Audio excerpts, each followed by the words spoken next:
L'histoire de qui?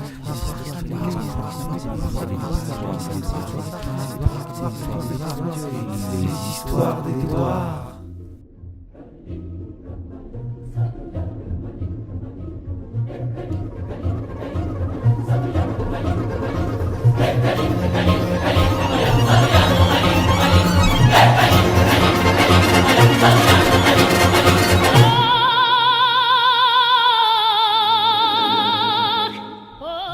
Monsieur Vladimir et la magie de Noël. Le soleil illuminait la place rouge d'une blancheur tout hivernale et d'un froid tout moscovite. Tout le monde riait et jouait autour du Kremlin. Et pourtant, c'était une dure journée pour Monsieur Vladimir. En effet, depuis ce matin, personne ne lui avait dit bonjour. Ni sa secrétaire, qui n'était de toute façon pas très bavarde, ni son chauffeur, ni ses ministres. Oui, je précise, Monsieur Vladimir était le chef de la Russie.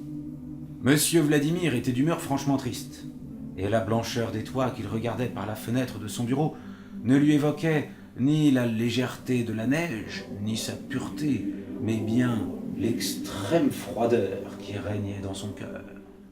Car Monsieur Vladimir était malheureux sans trop comprendre pourquoi. Après un laborieux conseil des ministres, une fois que tous étaient sortis en tremblotant, Monsieur Vladimir pensa « C'est terrible, ces gens ont tous peur de moi. Ça ne peut plus durer, moi qui fais tant d'efforts pour être sympathique. » Alors, Monsieur Vladimir décida qu'il était grand temps qu'il sorte de cette prison dorée qu'est, nous le savons tous, surtout ceux qui, comme moi, ont eu la chance de le visiter, le Kremlin. Il appela à l'interphone. « Tatiana, annulez tous mes rendez-vous d'aujourd'hui et que personne ne me dérange. » Il alla chercher sa vieille mallette du KGB et en sortit une fausse moustache qu'il plaça sous son nez aquilin. Puis, il ouvrit la fenêtre, sentit le froid se précipiter sur son torse et dit « À nous deux !» tandis qu'il descendait le long du mur du Kremlin via une corde faite de draps et de serviettes nouées comme les prisonniers dans les films.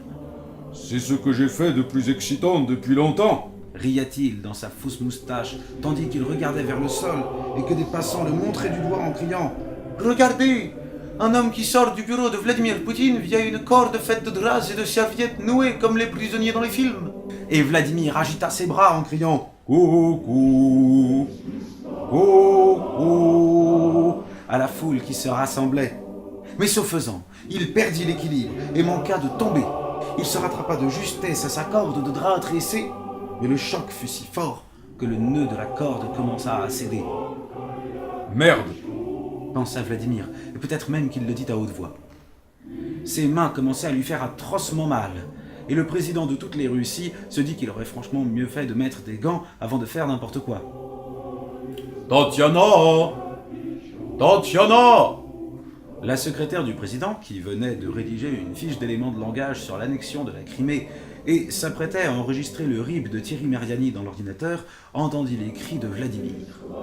Elle se précipita dans le bureau du président et ne trouva qu'une fenêtre ouverte et un drap accroché au pied du bureau. Grâce à son habituelle sagacité, car Tatiana était sagace, tout le monde savait ça au Kremlin, elle se rua à la fenêtre et vit le président. D'abord, elle ne put s'empêcher de rire. « Enfin, président, qu'est-ce que c'est que cette moustache? Vous vous êtes mis dans de beaux draps. » « Ah, Tatiana, comme je suis heureux de vous voir. C'est une histoire compliquée et j'ai froid. Ne voulez-vous pas m'aider à remonter ?»« Bien sûr, président. » Et Tatiana, de toutes ses forces, hissa le président.